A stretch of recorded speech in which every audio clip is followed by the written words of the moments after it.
안녕하세요. 조티입니다. 에반게리온 신지와 펜듈럼에 대해서 말씀드리도록 하겠습니다. 바로 시작할게요. 에반게리온 TV판 4화에서 신지가 가출하고 신지는 켄스케가 있는 텐트로 가게 되죠. 그 텐트에서 네르프에서 나온 것 같은 검은 정장 입은 사람들이 신지를 네르프로 데리고 갑니다. 미사토는 만나자마자 며칠 돌아다녀서 기분이 좋아졌냐고 간단히 묻고 신지는 딱히라고 대답합니다. 이번엔 에바가 스탠바이가 됐으니 탈 거냐고 묻습니다. 신지는 본인이 중요한 사람인지 확인받고 싶어서인지 본인이 가출한 걸 야단치지 않는 부분을 다시 물어보죠. 그리고 당연히 본인은 타인이니까 걱정 안 하는 거겠죠? 라고 말합니다. 아마도 신지가 원하는 건 미사토의 관심일지 모르겠습니다. 하지만 화면은 미사토의 표정을 자세히 보여주지는 않습니다. 옆모습이랑 그리고 실루엣 정도만 보여주죠. 옆모습도 굉장히 어둡고 약간 시커먼 모습이에요. 아마 이건 냉정한 얼굴이라는 걸 말해주는 것 같아요. 그리고 신지가 타지 않으면 레이가 탈 거라고 차갑게 말하죠. 신지가 물어본 야단치지 않는 부분은 대답하지 않습니다. 본인이 원하는 걸 다시 묻죠. 안 탈 거야? 이렇게. 신지는 레이에게 모든 짐을 줄 수 없고 탈 거라고 말합니다. 퉁명스럽게요. 다시 미사토는 묻습니다. 안 타고 싶어? 신지는 애초에 그런 것과 자신은 맞지 않고 처음부터 무리라고 말합니다. 하지만 아야나미, 리츠코, 미사토라는 말이 끝나기도 전에 미사토는 적당히 해. 다른 사람들은 관계없잖아. 싫으면 돌아가고 너 같은 마음으론 에바 타는 건 성가시다라고 말합니다. 그리고 신지의 눈이 커지는 별도의 장면이 나오고 눈이 커지는 걸 넘어서 색까지 변합니다. 전반적인 화면이 붉은색이에요. 에반게리온 TV 시리즈는 프레임을 상당히 아끼는 편인데 별도로 신지가 충격받은 표정과 눈을 강조한 후 따로 그려서 붉은 톤으로 표현한다는 건 신지에게는 미사토의 말이 꽤 정신적으로는 큰 충격이라는 점을 보여줍니다. 나아가서 그가 돌아오게끔 만드는 구조라고 볼 수도 있습니다. 미사토의 의도와는 상관없이요. 강제하지 않았고 미사토도 그럴 의도가 없었지만 결과적으로 놓아주니까 오히려 충격을 받고 그 반작용으로 신지는 어떻게 반응할까요? 이어서 신지 친구의 토우지와 켄스케가 신지가 에바에 타는 걸 강제하지 않지만 돌아가기 직전 열차 타기 전에 신지를 찾아와 신지가 흔들리게끔 유도합니다. 다른 사람이 신지를 괴롭히면 혼내줄 거라는 둥, 신지가 에바 안에서 괴로워하는 모습을 보고 여러 가지 느꼈다는 점도 있었겠죠. 아마도. 그리고 열차를 타기 전 보디가드를 뿌리치며 신지가 말을 하죠. 얻어맞아야 할 건 나야. 나는 비겁하고 겁쟁이고 치사하고 야가 빠졌고 라고 합니다. 즉 겁쟁이, 치사함, 야가 빠졌다는 에바에 타지 않고 가버리는 자신에 대한 죄책감이었다는 걸 언어로 반증합니다. 에바에 타지 않으면 안 된다. 플러스 자신에게 기대하는 사람들을 위해서 타야 한다는 생각이 이미 그의 사고에 각인된 것이라고 볼 수 있겠습니다. 그리고 결정적으로 열차에 타기 전 미사토의 목소리가 마음속에서 튀어나옵니다. 힘내라는 짧은 말. 미사토의 잔상이 결정적으로 신지를 붙잡습니다.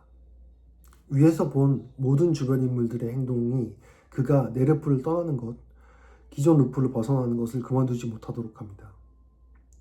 가치관에 따라서는 위에서 나열한 저의 이론이 지극히 개인적인 의견이고 보는 관점에 따라 다르다고 생각할 수도 있을 것 같습니다. 그렇다면 좀 더 쉽게 이해할 수 있도록 철학자 미셸 푸코의 이론을 한번 살펴보겠습니다. 미셸 푸코는 20세기 후반 가장 영향력 있는 프랑스 철학자 사상가 중 하나입니다.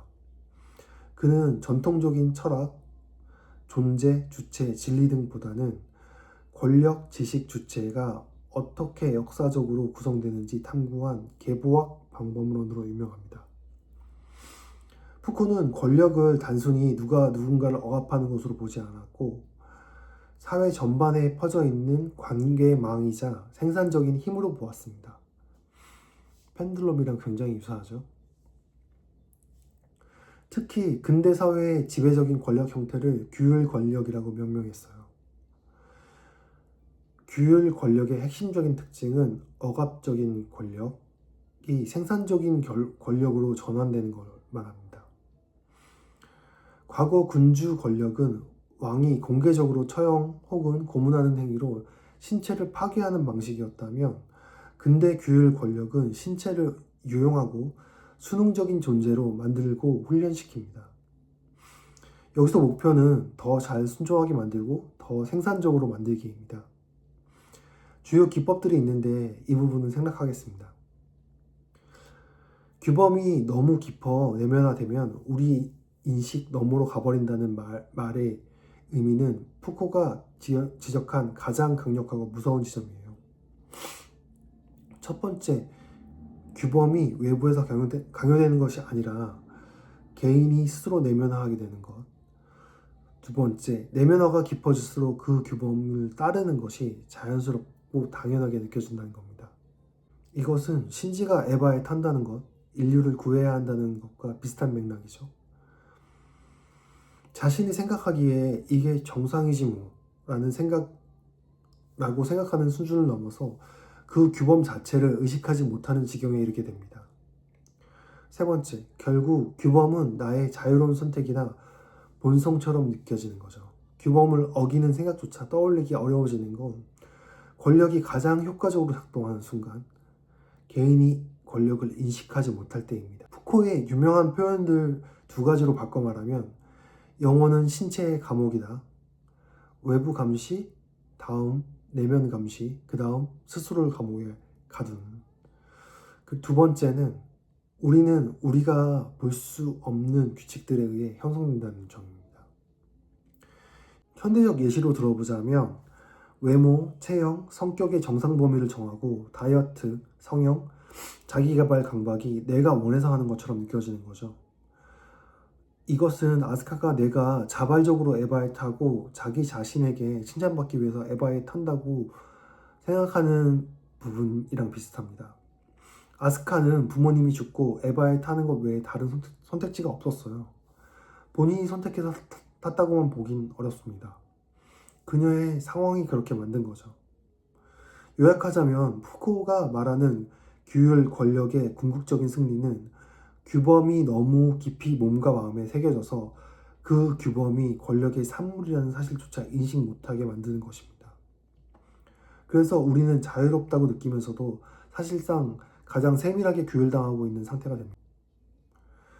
이 부분이 푸코 사상의 가장 날카롭고 불편한 동찰이에요. 푸코가 말한 규율 권력이 개인 외부에서 작동한다면 제가 말하는 펜듈럼은 그보다 더 넓은 시스템 단위에서 작동합니다.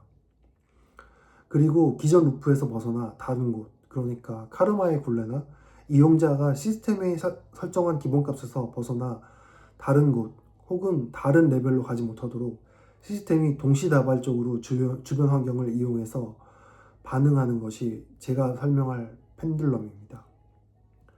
즉 신지는 네르프가 맞지 않고 괴로워서 떠나고 싶었고, 다른 말로 펜듈럼에서 벗어나고 싶었지만 억지로 나가려고 하는 힘에 대한 반작용과 주변 인물들의 행동이 그를 붙잡으려고 의도하지는 않았지만 시스템에 의해 설계된 일종의 그물망 역할을 해서 신지를 그들의 의도와는 상관없이 네르프로 돌아오도록 하게 된 것입니다. 신지가 열차에 타지 않은 건 자유의지가 아니었습니다. 펜들럼, 운명의 카르마, 시스템에 굴복한 거죠. 그렇다면 지금 당신의 선택은 어떨까요? 온전히 나 혼자 내린 선택이라고 볼 수 있을까요? 자, 오늘은 여기까지입니다. 감사합니다.